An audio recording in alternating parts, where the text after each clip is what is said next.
Hi, I'm Fox. I'm Couch Guy. You're watching the Two Smart Guys show, where every week or pretty much every week, we bring you the latest tech news, reviews. We're a semi-random show that brings you things occasionally when we get time. And yeah, it's pretty much every Monday, unless one of us is sick or let's be honest, we do it every other Monday sometimes. Anyways, thanks for joining the show. This week's no different. We got some interesting tech news. We've been texting each other over the past week about the new 4K cameras that are out.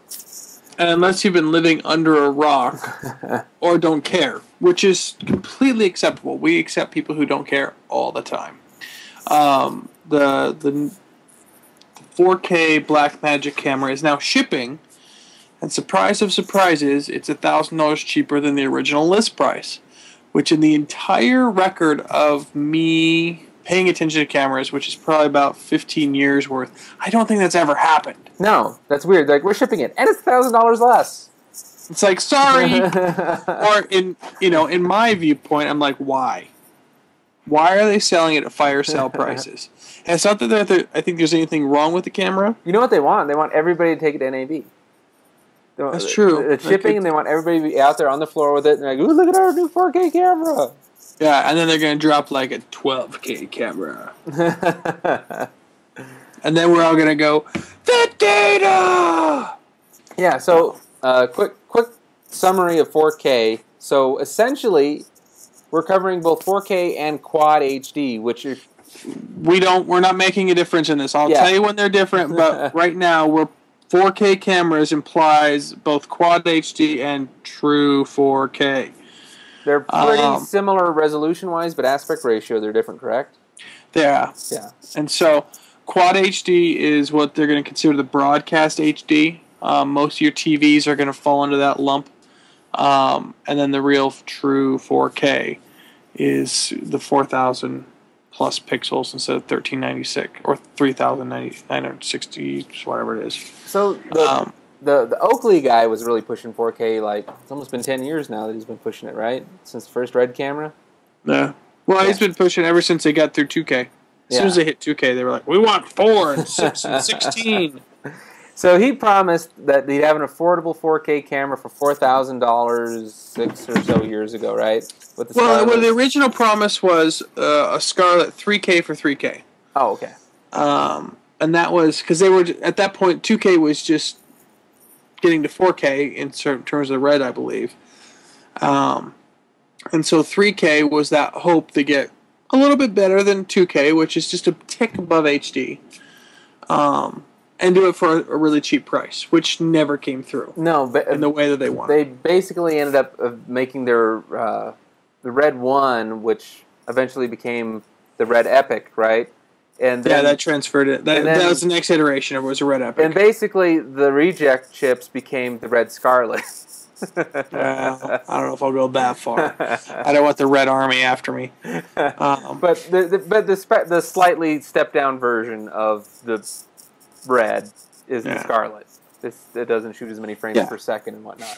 Yeah, it's the babier version, the Epic, and they have the Dragon sensor now, and they've got all this amazing stuff. Anyways, that's like 5K, 6K. Wow. Yeah, you can get a body for around $8,000, but like something that you can actually use is going to cost you closer to 15 to 20 if you stack on all the. It's modular based. Yeah. So, and that's how a lot of people are going anymore. So, just because you have a camera that can shoot 4K doesn't mean that you can actually record 4K. Which brings us to the opposite extreme, the GoPro 3 that came out last year. I think that's where we should start. We should start at the cheapest possible and the most consumer out there. Yeah. So the GoPro 3 for $400, it can shoot 4K video, and at 15 screaming frames per second. Yeah. It's pretty. Hey, there's nothing wrong with 15 frames per second. You and I have spent a lot of times in 15 frames per second.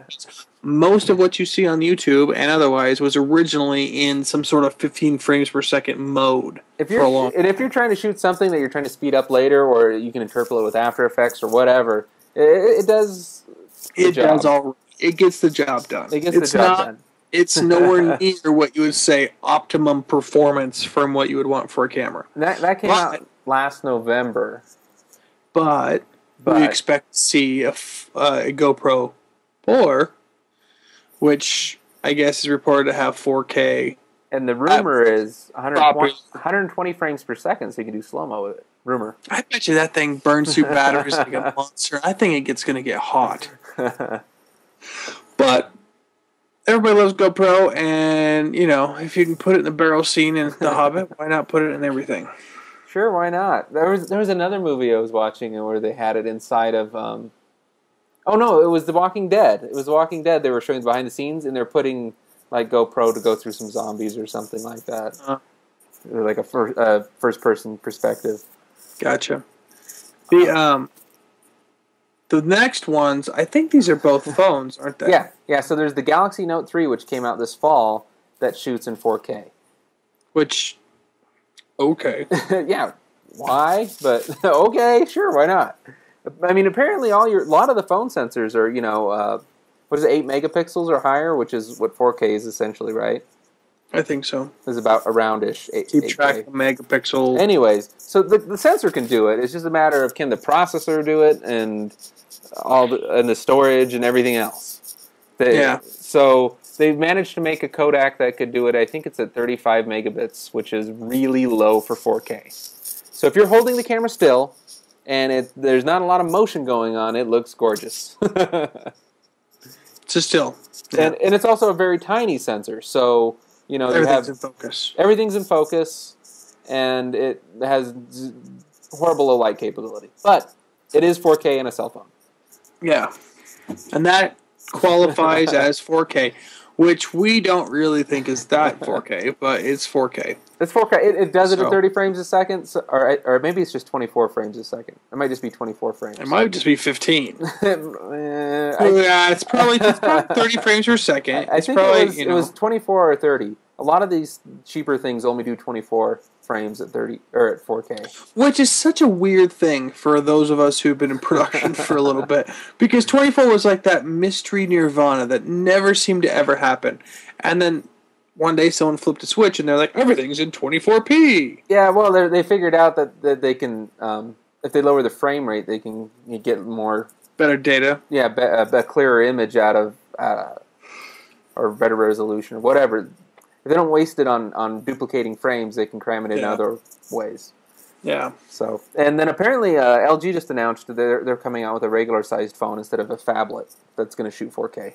So, well, it's the G Pro 2, and I don't know what it's going to cost. A lot of money. On contract or off contract, it's going to be $200 to $700 maybe. I don't know. So there's also the Panasonic GH4, which is kind of in that transition from phone to traditional camcorder in the DSLR realm, right? Yeah, so that's very interesting, but it's not out yet.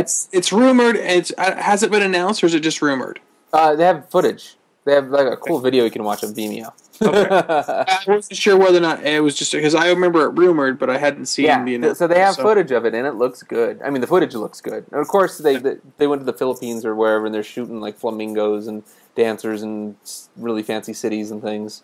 May I point out that there's something very disappointing in the fact that the only camera that Panasonic can put out anymore is a DSLR. And I have no beef about whether the camera shoots are good or not, but from the days of the Vericam, where the Vericam was like the creme de la creme, camera to get your hands on, to see nothing coming out of Panasonic is just unfortunate.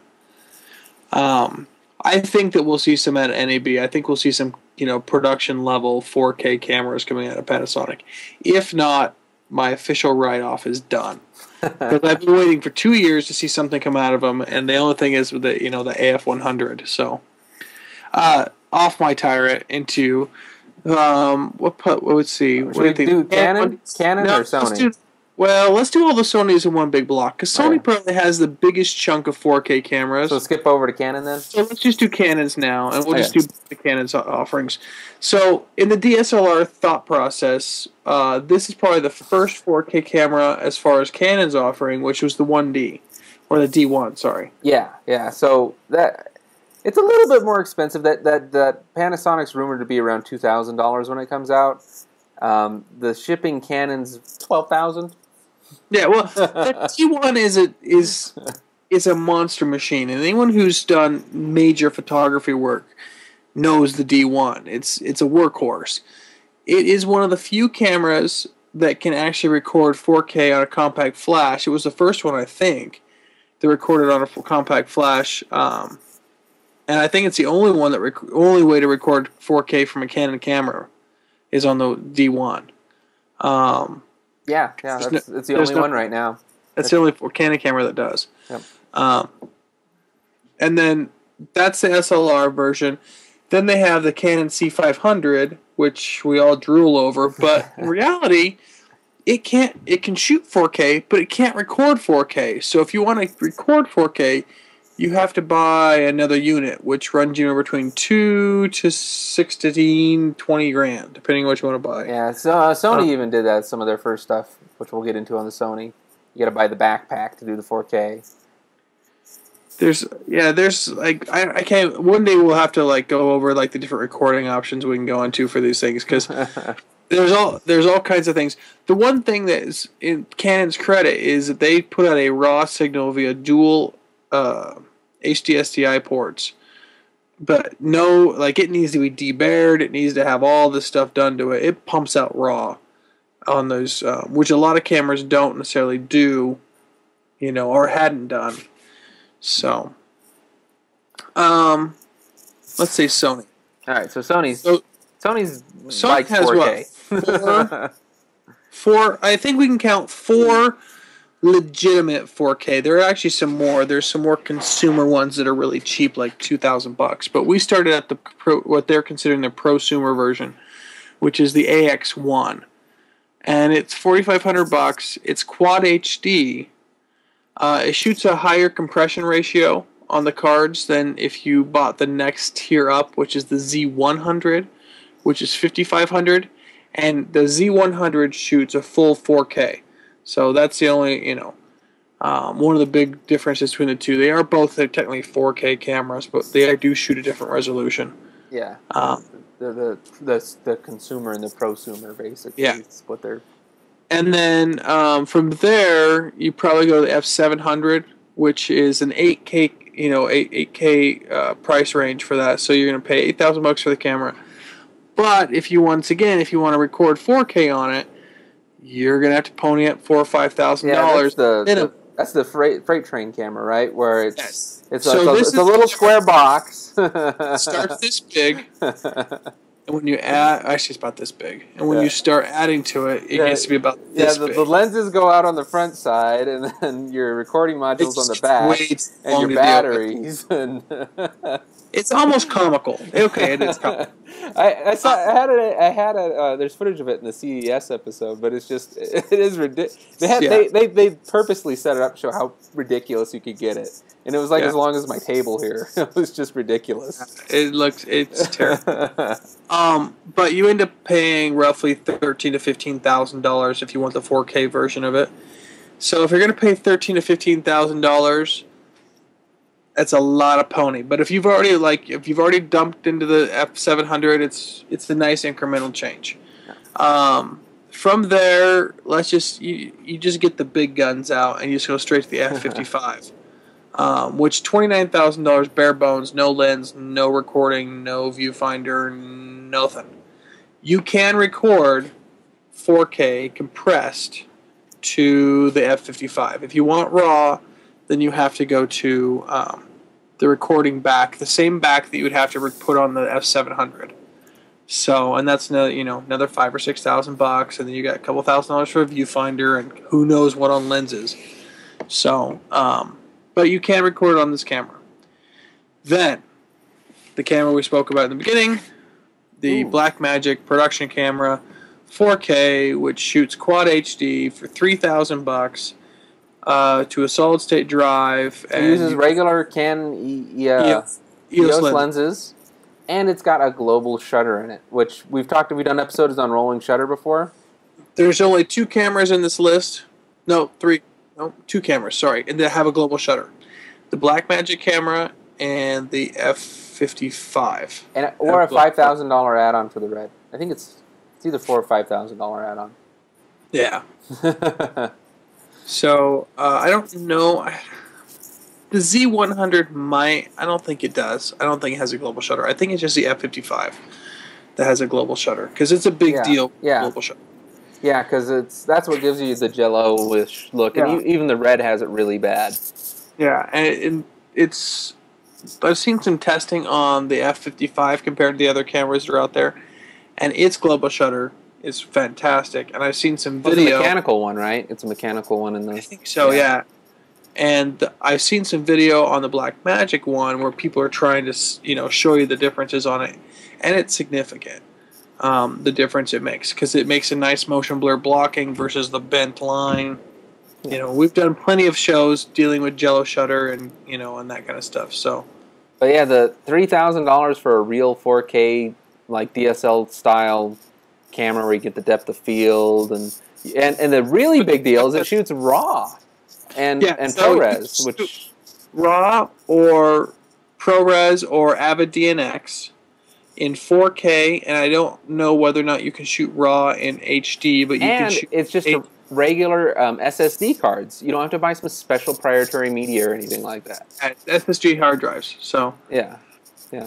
It's an interesting little toy, and I'm curious to see what happens with it. There's a few things that very very few video right now out because it just barely started shipping.